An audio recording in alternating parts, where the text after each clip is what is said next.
दोस्तों, एक ऐसे गांव की कल्पना कीजिए जहां लाशें मिल रही हैं, लेकिन ये कोई आम लाशें नहीं हैं। किसी का सिर गायब है, किसी के हाथ नहीं है, किसी के पांव कटे हुए हैं और किसी का तो पूरा धड़ ही लापता है। सिर्फ यही नहीं, अलग अलग इंसानों के शरीर के इन टुकड़ों को एक साथ जोड़कर एक ऐसा महामानव बनाने की कोशिश की जा रही थी जो इस दुनिया की सारी ताकत को नियंत्रित कर सके। यहाँ तक कि मुर्दों में भी जान फूंकी जा सकती थी। ये कहानी है मंडला मर्डर्स की। एक ऐसी कहानी जो आपको हैरान करेगी, रोमांचित करेगी और शायद रात को नींद भी ना आने दे। तो चलिए शुरू करते हैं।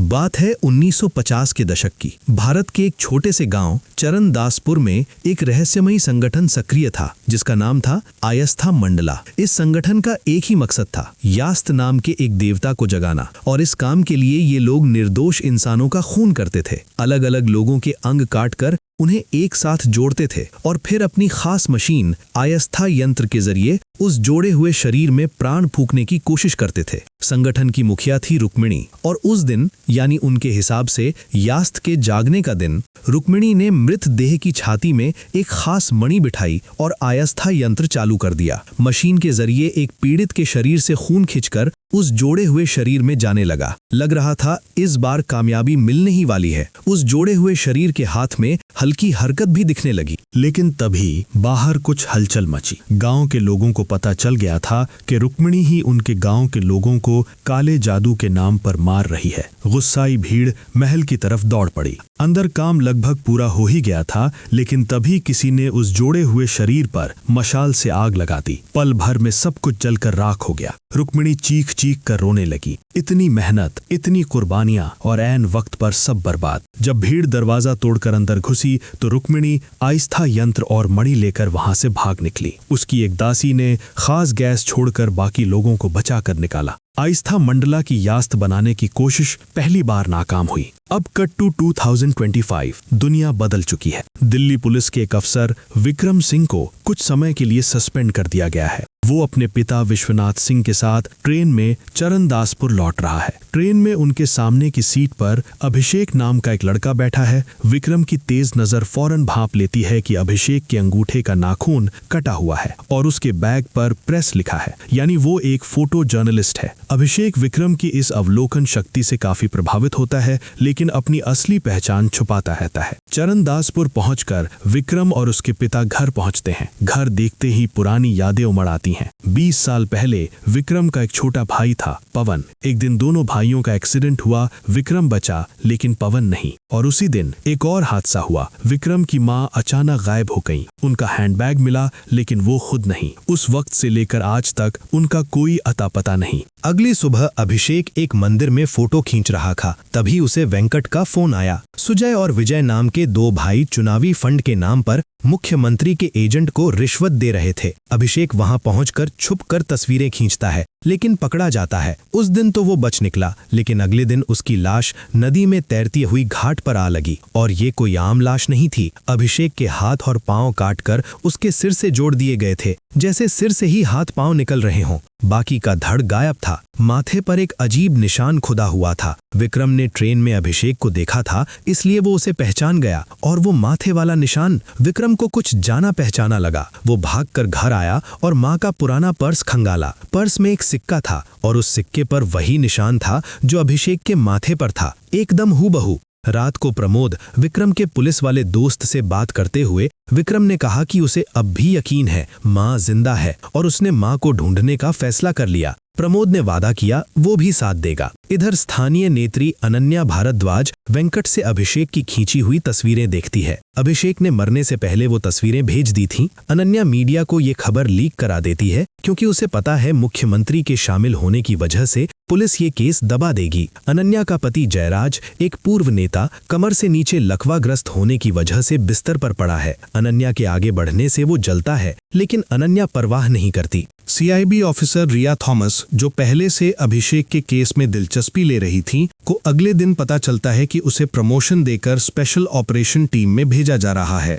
लेकिन रिया ये प्रमोशन नहीं लेना चाहती। वो अपने अफसर से सीधे कहती है वो चरणदासपुर जाकर अभिषेक का केस सुलझाना चाहती है। 2 साल पहले एक ऑपरेशन में एक बच्ची की मौत हो गई थी रिया की आंखों के सामने। तब से उसे उस बच्ची का भ्रम होता रहता है। इसी वजह से उसे फील्ड से हटाकर ऑफिस में लगा दिया गया था। फिर भी जिद की वजह से उसे ये केस दे दिया गया। विक्रम को पता चलता है उर्मिला काकी, जो उसकी माँ की खास दोस्त थीं, उनका बेटा बाबलू और कोई नहीं अभिषेक ही था। और जिस दिन माँ गायब हुई थी उस दिन उर्मिला काकी साथ थीं। माँ नहीं लौटी लेकिन काकी लौट आई थीं। विक्रम और प्रमोद अगले दिन उर्मिला काकी के घर पहुंचते हैं, लेकिन वहां कोई नहीं था। हाँ, अभिषेक का बैग पड़ा था और फर्श पर खून के धब्बे थे। विक्रम समझ गया अभिषेक को यहीं काटा गया था और नदी में बहाया गया था। विक्रम एक इंश्योरेंस एजेंट बनकर अभिषेक की पत्नी से मिलता है और चालाकी से उर्मिला काकी का पता हासिल कर लेता है। उधर सुजय और विजय की माँ अपने बेटों की मुसीबत देखकर परेशान थी। उसने बताया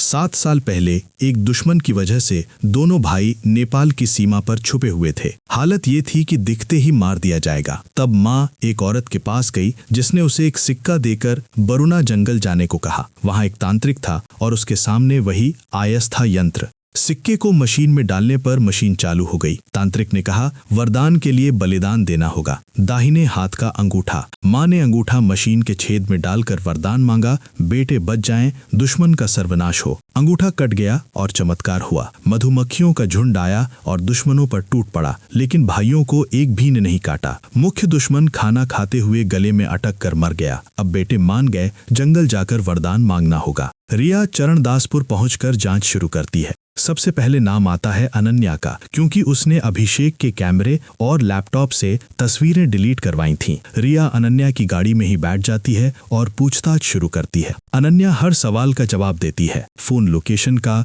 वेंकट का, सब। लेकिन तभी ड्राइवर गाड़ी गलत रास्ते पर ले जाता है। विजय ने उसकी बेटी को अगवा करने की धमकी दी थी। एक पुल पर विजय और उसके गुंडे इंतजार कर रहे थे, लेकिन उन्हें नहीं पता था कि गाड़ी में रिया भी है। रिया उतरकर उन्हें एक एक कर धुनाई देने लगती है, लेकिन बीच में उसे फिर उसी बच्ची का भ्रम होता है। ध्यान भटका और किसी ने सिर पर मारा। रिया बेहोश हो गई। अनन्या उसे वहीं छोड़कर भाग गई। इधर विक्रम उर्मिला काकी के पास पहुंचता है। काकी लगभग पागल हो चुकी हैं, किसी को पहचानती नहीं। लेकिन जब विक्रम ने अपनी माँ का एक पुराना गाना टेप रिकॉर्डर पर सुनाया तो उनकी सारी यादें लौट आईं। काकी ने बताया 20 साल पहले पवन की हालत नाजुक होने पर विक्रम की माँ उसे लेकर वरुणा जंगल गई थी। काकी को बाहर खड़ा कर दिया। माँ पवन को लेकर एक तहखाने में उतरी। वहां एक तांत्रिक था और आयस्था यंत्र। माँ ने सिक्का मशीन में डाला, अंगूठा छेद में रखा और वरदान मांगा, बेटा बच जाए। और फिर अचानक कुछ हुआ। काकी बाहर से उछलकर बेहोश हो गईं। इतना सुनाकर काकी घबराकर बेचैन हो गईं, पागलों जैसे तड़पने लगीं। विक्रम ने तय किया अब वो खुद बरुणा जंगल जाएगा। सुजय विजय जंगल में वरदान लेने गए, लेकिन वो खुद अंगूठा नहीं देना चाहते थे, इसलिए अपने एक कर्मचारी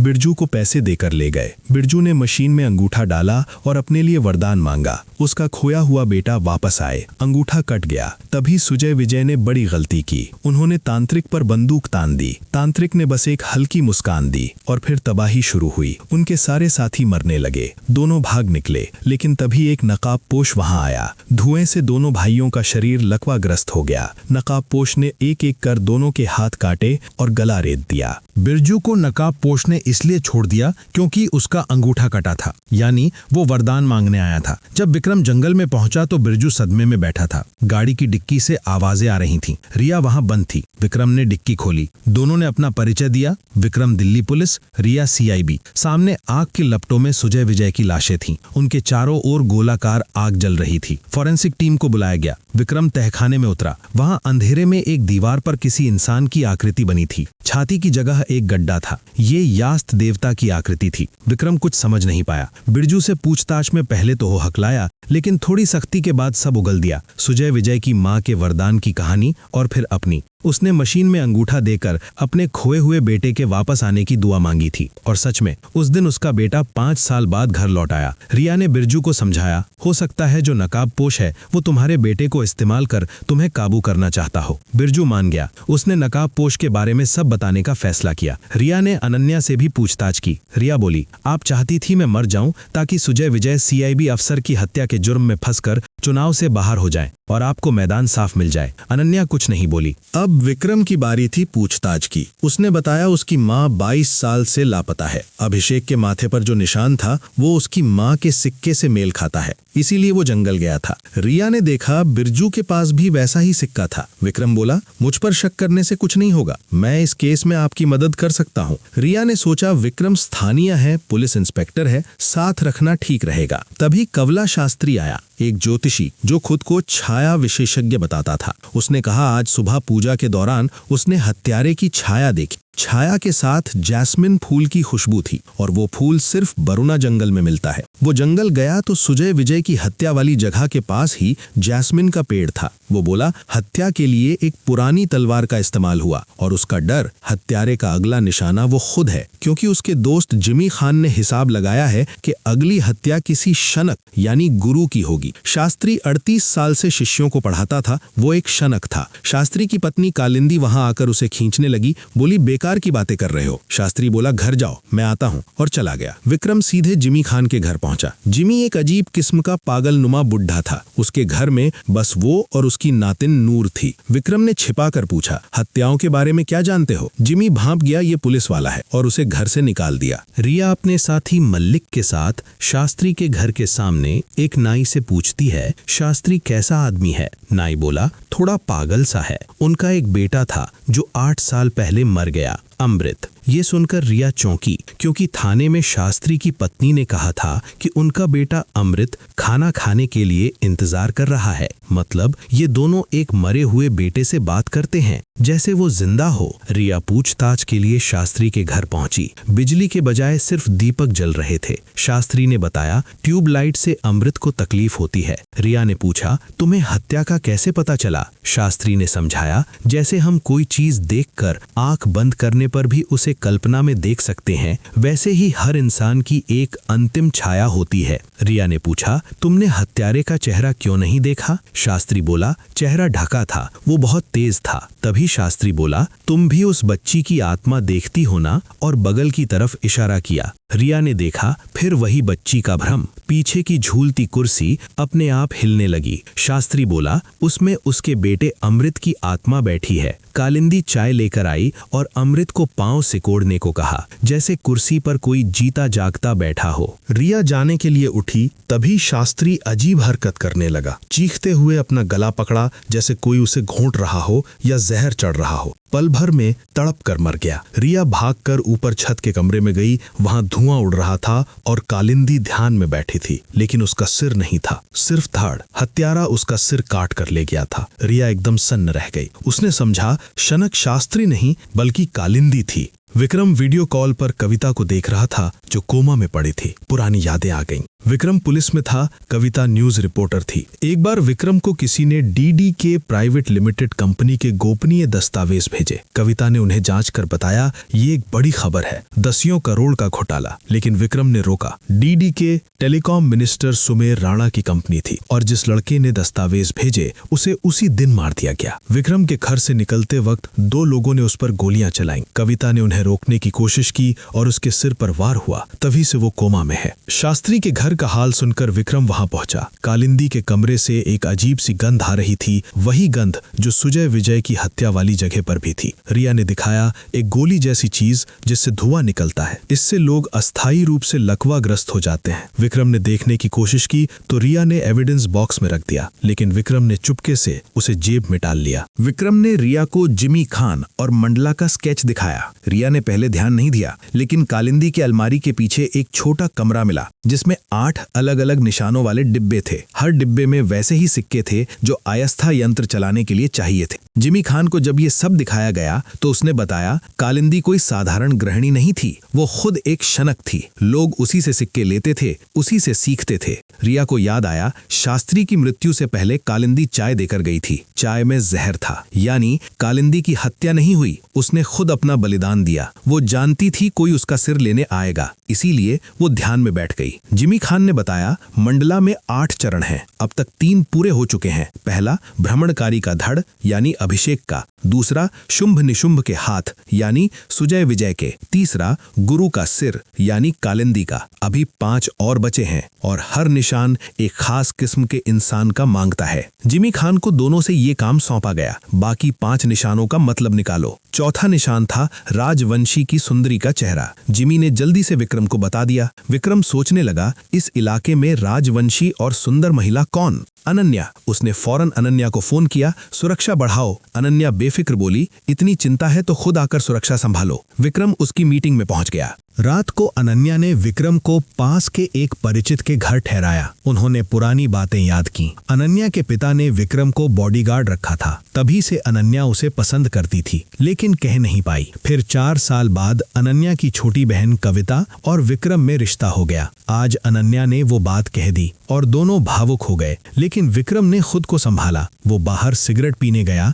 तभी अंदर से आवाज आई। वो भाग कर आया। एक नकाबपोश अनन्या का गला दबा रहा था। विक्रम ने उसे धुना। निकला बंटी, सुजय विजय का भाई, बदला लेने आया था। रिया अभिषेक की पत्नी से मिली। पत्नी ने बताया, अभिषेक का चरित्र अच्छा नहीं था। एक बार एक इंस्पेक्टर की बीवी के साथ चक्कर चलाते पकड़ा गया। इंस्पेक्टर ने कसम खाई, एनकाउंटर करूंगा। अभिषेक हफ्ते भर छुपा रहा। फिर खबर आई, इंस्पेक्टर बाइक एक्सीडेंट में मर गया। उसी शाम अभिषेक कटा हुआ अंगूठा लेकर घर लौटा और बोला, वरदान मिल गया। रिया समझ गई अभिषेक भी जंगल गया था। उसने कालिंदी की तस्वीर दिखाई। अभिषेक की पत्नी ने एक फोटो निकाला। वही कालिंदी थी और फोटो में पीछे एक दुकान का नाम था, मोनालिसा। प्रमोद ने खोजबीन की और पता लगाया, 15 किलोमीटर दूर हाईवे के पास एक बड़ी फार्मेसी है। वो पहुंचा तो फार्मेसी बंद लग रही थी। दरवाजा खटखटाया और किसी ने अचानक उस पर हमला कर दिया। रिया कालिंदी की फोटो की मदद से मोनालिसा फार्मेसी पहुंची। सामने प्रमोद की बाइक देखकर वो चौंकी। प्रमोद दिखा नहीं। अंदर गई, घुप अंधेरा। एक टॉर्च मिली, जलाई। सामने एक नकाबपोश लड़की एक खूबसूरत लड़की का चेहरा यानी उसकी चमड़ी उखाड़कर एक जार में रख रही थी। रिया को देखकर लड़की ने हमला किया। लड़ाई के बाद वो भाग गई। रिया पांव के पास देखती है और वो प्रमोद की लाश थी। विक्रम पहुंचा तो प्रमोद को देखकर टूट पड़ा। प्रमोद उसका सगे भाई जैसा था। वेंकट की पालक मां मैथिली मिलने आई। वेंकट की असली मां बहुत पहले मर चुकी थी। उसके पिता को वंशानुगत बीमारी थी। कुल में कोई और बचा नहीं था। मरने से पहले पिता ने जंगल जाकर अंगूठा बलिदान देकर वरदान मांगा था, वेंकट को ये बीमारी ना हो। मैथिली गूंगी थी। उसने इशारों में वेंकट को समझाया, वो आयस्था मंडला का अगला शिकार बनने वाला है। बचना लगभग नामुमकिन है, लेकिन चाहे तो बच सकता है। फार्मेसी में मिली लाश को रिया ने फॉरेंसिक भेजा। लड़की का चेहरा उखड़ा था, पहचान मुश्किल थी, लेकिन डॉक्टर ने बताया हड्डी टूटी थी, उसमें मेटल प्लेट लगी है, सीरियल नंबर से पहचान होगी। प्रमोद के अंतिम संस्कार के बाद रिया विक्रम को सांत्वना देने आई। उसने अपना दर्द सुनाया। उसमें एक बच्ची को सुरक्षित जगह खड़ा किया था, लेकिन वो गोलियों के बीच दौड़ पड़ी और रिया की आंखों के सामने मर गई। वो गुनाह उसे अब तक खाए जाता है, लेकिन बोली, इस गुनाह को गले से लगाकर बैठे रहने से कोई आगे नहीं बढ़ सकता। हम मिलकर ये केस सुलझाएंगे। अनन्या के लकवाग्रस्त पति जयराज को खुशी थी, एमएलए नॉमिनेशन मिलने वाला था। अनन्या ने उसे होटल की तस्वीरें और वीडियो दिखाए, जयराज नाचते हुए। वो 2 साल से ठीक था। जयराज भड़क उठा और उठने लगा, लेकिन पांव नहीं हिले। अनन्या बोली, नर्स ने अभी अभी TTX इंजेक्शन दे दिया है। अब जयराज सचमुच बाकी जिंदगी अपाहिज रहेगा। प्रेस कॉन्फ्रेंस में पत्रकार रिया की धज्जियां उड़ा रहे थे, कातिल क्यों नहीं पकड़ा। तभी अनन्या दल बल के साथ आ गई और रिया पर सारी जिम्मेदारी थोप दी। दोनों में बहस हुई। उनके अफसर देसाई उन्हें बाहर ले गए। विक्रम जिमी खान को मोनालिसा फार्मेसी ले गया। वहां पुरानी चिकित्सा पुस्तकें देखकर जिमी हैरान। किताबों के पीछे मंडला का निशान। ये जगह आयस्था मंडला से जुड़ी थी। बाहर एक झाड़ू वाले से पूछा, ये कौन चलाता है। उसने एक गूंगी औरत का नाम लिया और बताया, सुजय की माँ को उसने यहाँ देखा था। विक्रम सुजय के घर गया। माँ ने सब बताया। कालिंदी ने ही उसे वरदान के बारे में बताया था, सिक्का दिया था, और मैथिली को भी उसने यहाँ देखा था। विक्रम के पास एक अजीब प्लेट आई। उस पर मानव शरीर की आकृति बनी थी। माँ ने बताया, ये उसने कालिंदी के घर से चुराई थी। सोचा था प्रार्थना करने पर मनोकामना पूरी होगी। विक्रम ने रिया को फोन किया। मैथिली का संबंध आयस्था से है। रिया ने वेंकट के घर छापा मारा, लेकिन कोई नहीं था। विक्रम और जिमी बरुना जंगल गए। जिमी ने बताया, 5वां चरण दास पुत्र के पांव मांगता है। वेंकट के पुरखे दास थे, यानी उसे ही निशाना बनाया जाएगा। जंगल जंगल के तहखाने में उन्होंने दीवार वाली आकृति देखी। विक्रम ने कालिंदी के घर से मिले सभी निशान डिब्बे साथ लाए थे। आकृति के चारों ओर गड्ढे थे, एक एक निशान उनमें फिट होते गए। जब सब रखे तो आकृति आगे आ गई। ये लियोनार्डो दा विंची के विट्रुवियन मैन जैसी थी, लेकिन अलग अलग किस्म के इंसानों के अंग जोड़कर एक परफेक्ट मानव बनाने का खाका था। ब्यूरो लौट कर पता चला वेंकट के घर एक लॉकर में कविता की चेन और उसके बचपन से बड़े होने तक की तस्वीरें मिली। विक्रम समझ नहीं पाया ये सब वेंकट के पास क्यों, और तभी सहकर्मी का फोन आया। फार्मेसी में मिली लाश की पहचान हो गई है, नाम था कविता। विक्रम के पांव तले जमीन खिसक गई। मंडला का चौथा चरण, राजकुमारी का चेहरा। विक्रम ने सोचा था सिर्फ अनन्या राजवंशी है, लेकिन कविता अनन्या की बहन थी, वो भी राजवंशी थी। अपनी गलत गणना की वजह से उसने कविता को खो दिया। इधर वेंकट छुपा था। नकाब पोश आयस्था लड़की वहां आई। वेंकट ने कहा, आपको किसी दासपुत्र के पांव चाहिए। ये जरूरी नहीं कि वो मैं ही हूं, मैंने एक और दासपुत्र का इंतजाम किया है, बिरजू का बेटा। चूंकि बेटा जिंदा था, आयस्था लड़की ने उसे मारकर पांव काट लिए। वेंकट बच गया। कविता की लाश को जकड़कर विक्रम रो रहा था। अनन्या वहां आई। विक्रम ने पूछा, अस्पताल की डिस्चार्ज पर्ची पर अनन्या के दस्तखत थे, तुमने कविता को डिस्चार्ज क्यों करवाया? अनन्या बोली, वेंकट उससे कई कागजों पर साइन करवाता था, शायद उसी वक्त ये भी हो गया। और जो चेन मिली वो विक्रम ने कविता को गिफ्ट की थी। अब शक वेंकट पर। तभी किसी ने खबर दी, अनन्या का बेटा ऋत्विक लापता है। सीसीटीवी में दिखा, कोई उसे उठाकर ले जा रहा था। जिमी ने बताया, मंडला का छठा चरण, बच्चे का दिल मांगता है। अनन्या बिलख पड़ी। रिया फोर्स लेकर ऋत्विक को खोजने निकली। विक्रम वेंकट के घर गया। वो वहां था, एक सीक्रेट ड्रॉर से कुछ निकाल रहा था। विक्रम को देखकर भाग गया। ड्रॉर में कविता की कई चीजें मिली। विक्रम को याद आया, कविता ने एक बार कहा था उनके नौकर के बेटे ने 12 साल की उम्र में उसे प्रपोज किया था। वो नौकर का बेटा वेंकट था। एक पते पर पहुंचकर विक्रम ने उसे दबोचा और मारते हुए पूछताछ की। वेंकट ने माना, बचपन से कविता से प्यार था, खुद को साबित किया, घर गाड़ी खरीदी। लेकिन जब प्रपोज करने गया तो देखा कविता विक्रम के साथ है। जलन में उसने मंत्री को खबर दी, विक्रम के पास सबूत है। उसकी उम्मीद थी विक्रम मरेगा और कविता उसकी होगी, लेकिन गोली कविता को भी लगी। वेंकट ने कविता को नहीं मारा, तब भी विक्रम उसे मारता रहा। एक प्रत्यक्षदर्शी से पता चला ऋत्विक को एम्बुलेंस में ले जाया गया। एक खाली मैदान में एम्बुलेंस खड़ी थी। एक कांस्टेबल ने झांक कर देखा, अंदर से गोली लगी, वो मारा गया। रिया पहुंची, लेकिन उसे बताया गया इस केस की जिम्मेदारी प्रद्युत को दे दी गई है, रिया उसके अंडर काम करेगी। रिया एम्बुलेंस के पास गई। अंदर ऋत्विक था और कई ऑटोमेटिक मोशन गन लगी थी, कोई भी नजदीक आए तो गन फायर करे। रिया ने अकेले सारी गनों को चकमा देकर ऋत्विक को बाहर निकाला और मां की गोद में सौंप दिया। इस बार बच्ची बची और रिया को लगा उसके मन का बोझ उतर रहा है। लेकिन सवाल बाकी था, ऋत्विक नहीं तो आयस्था किसके दिल के लिए आएंगी? जिमी खान का जवाब था उसकी खुद की नातिन नूर। जिमी एक किताब में पढ़ता है, उसके दादा घियासुद्दीन ने ही 1952 में गांव के लोगों को आयस्था के खिलाफ लड़ाई में नेतृत्व दिया था। बाद में आयस्था ने उसके बड़े भाई महीउद्दीन को मार दिया था और उसका बेटा जुल्फी, उसने भी वरदान लिया था। नूर जुल्फी की बेटी है। नूर इस घर में एक पुरानी तस्वीर लेकर आई थी। जिमी ने भाग कर देखा, जुल्फी का अंगूठा गायब था। आयस्था नूर के दिल के लिए आएगी। जिमी नीचे दौड़ा। नूर डरी हुई बैठी थी, सामने नकाबपोश खड़ा था। एक स्मोक टैबलेट फेंकी गई। जिमी लकवाग्रस्त हो गया।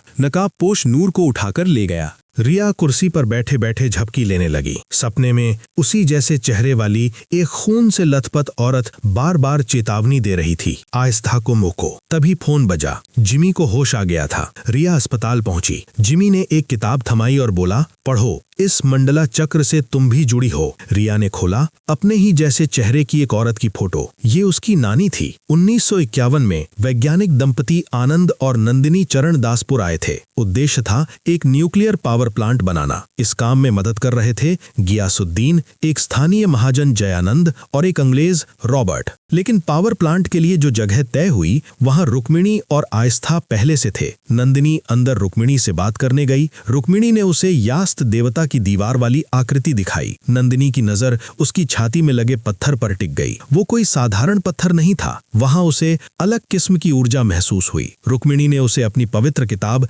यास्त ग्रंथ दिखाया। उसमें एक भविष्यवाणी थी कि जब चरणदासपुर में आयस्था का विनाश होगा, तब एक औरत यास्त के जन्म में मदद करेगी। 3 पहचान होंगी उसकी। पहली, वो एक ऊर्जा यंत्र बना रही होगी। नंदिनी चौकी, उसने जो मशीन डिजाइन की थी उसकी तस्वीर किताब में थी। दूसरी, वो गर्भवती होगी। नंदिनी और भी हैरान, वो सच में गर्भवती थी, ये बात उसके पति को भी नहीं पता था। तीसरी, वो विधवा होगी। नंदिनी हंसी, पति आनंद तो जिंदा है, लेकिन थोड़ी देर में खबर आई आनंद का एक्सीडेंट हो गया, वो नहीं रहे। तीनों पहचान मिल गईं। नंदिनी ने आयस्था की मदद करने का फैसला किया। लगभग 1 साल में उसने आयस्था यंत्र बना दिया। इस बीच उसने एक बच्ची को जन्म भी दिया। रुक्मिणी बोली, इस यंत्र से पूरी दुनिया की शक्ति को नियंत्रित किया जा सकेगा। लेकिन जब यास्त बनने की प्रक्रिया शुरू हुई तो नंदिनी को पता चला रुक्मिणी सिर्फ यास्त के भक्तों को बचाना चाहती है, बाकी सबको नष्ट करना चाहती है। नंदिनी ये नहीं मान सकती थी। उसने प्रक्रिया रोकने की कोशिश की। रुक्मिणी ने उसके कंधे में छुरा घोंप दिया। इधर गांव वालों ने हमला कर दिया था। जब सब उन्हें रोकने में लगे, नंदिनी उठी और यास्त की देह पर आग लगा दी। एक बार फिर आखिरी पल में यास्त बनाने की कोशिश नाकाम हुई। बाद में एक पुलिस अफसर जांच के लिए आया। उसे एक अलमारी में रोती हुई बच्ची मिली। ये नंदिनी की बेटी थी। अफसर ने उसे गोद ले लिया और इसी बच्ची की कोख से आगे चलकर रिया पैदा हुई। अपनी पूरी कहानी जानकर रिया समझ गई सपने में वो औरत उसकी नानी नंदिनी थी, जो उसे कुछ बताना चाहती थी। विक्रम घर लौटा, तभी उसके कंधे पर एक छोटा सा तीर आकर धंसा और वो बेहोश हो गया। नकाबपोश यास्त उसे उठाकर ले गया। विक्रम के पिता ने देखा और अनन्या को फोन किया। अनन्या ने रिया को बुलाया। रिया ने बैकअप के लिए प्रद्युत को फोन किया, लेकिन उसने साफ कह दिया वो व्यस्त है। रिया को पास के दुकान का सीसीटीवी दिखा। विक्रम को एक सफेद टेम्पो में ले जाया गया था। टेम्पो की फोटो सब चेक पोस्ट पर भेज दी। एक चेक पोस्ट से खबर आई, हत्यारे ने 2 कांस्टेबल मारकर जाल बिहार की तरफ भाग गया। रिया जंगल में एक घर के सामने पहुंची। वहां टेम्पो खड़ी थी, अंदर एक मैनहोल, टनल का रास्ता। रिया ने राजेश को बैकअप बुलाने को कहा और खुद टनल में घुसी। ऊपर से राजेश ने ढक्कन बंद कर दिया। फिर किसी को फोन किया, काम हो गया। राजेश गद्दार था। रिया फंस गई, लेकिन एक छोटा चेंबर मिला जिससे वो टनल में आई। हत्यारे ने टनल की लाइट काटी और दरवाजा बंद कर दिया। रिया ने तार जोड़ने की कोशिश की, करंट लगा और वो बेहोश हो गई। सीआईबी ने मैथिली की तस्वीर चारों तरफ फैलाई। एक ऑटो ड्राइवर ने उसे पहचाना। उसे बरुना जंगल छोड़ा था। प्रद्योत फोर्स लेकर जंगल गया। एक ठिकाना मिला, लेकिन सब चले गए थे। एक टोकरी में एक जलती हुई फोटो मिली। चेहरा अभी दिख रहा था। मल्लिक ने जिमी को दिखाई। जिमी बोला, ये रुक्मणी भारद्वाज है। तभी जिमी को याद आया, अनन्या का उपनाम भी भारद्वाज है, मतलब अनन्या रुक्मणी की पोती है, यानी सारे मर्डर का मास्टरमाइंड अनन्या है। अनन्या अपनी दादी रुक्मणी की तरह सजकर विक्रम के सामने आई। विक्रम को यकीन नहीं हो रहा था ये इंसान इतनी क्रूर हो सकती है। अनन्या बोली, यास्त बनाने के लिए अनगिनत लोगों ने जान दी। दादी का अधूरा काम पूरा करना है। विक्रम ने पूछा, तूने कविता को मारा? अनन्या बोली, उसने कविता का बलिदान दिया और अब विक्रम का भी होगा।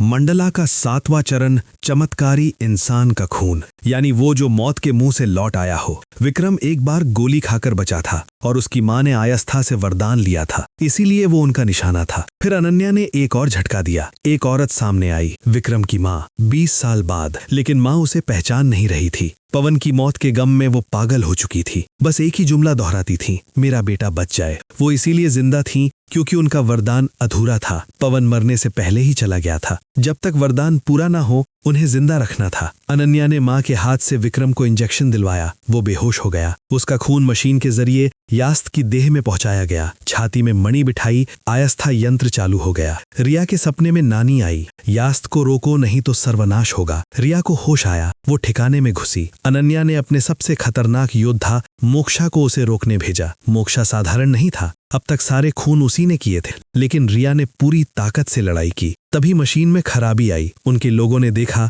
विक्रम का खून वापस उसके शरीर में लौट रहा है। अनन्या समझ गई, विक्रम की मां का वरदान जो 20 साल से अधूरा था अभी पूरा हो रहा है। बेटा बच जाए। विक्रम बच गया। 75 साल बाद फिर से आखिरी पल में यास्त बनाने की कोशिश नाकाम। अनन्या गुस्से में विक्रम को मारने दौड़ी। रिया आगे आई और अनन्या के कंधे में छुरा घोंप दिया, ठीक वैसे ही जैसे 75 साल पहले रुक्मणी ने नंदिनी को मारा था। इतिहास खुद को दोहराया, लेकिन इस बार नतीजा उल्टा था। आयस्था पराजित हुए। कुछ दिनों बाद रिया ने प्रेस कॉन्फ्रेंस में मंडला मर्डर्स के केस की पूरी जानकारी सामने रखी, लेकिन उसे आशंका थी आयस्था की कहानी यहाँ खत्म नहीं हुई और उसकी आशंका सच निकली। मोक्षा को जेल में बंद किया गया था। रात को कोई आया, जेल के सारे कैदियों को मार दिया। मोक्षा के होठों पर मुस्कान आई और आयस्था यंत्र वो भी एक बार फिर चालू हो गया। यानी कहानी अभी अधूरी है। मंडला मर्डर्स का दूसरा भाग आएगा और तब शायद बाकी रहस्य सामने आएंगे।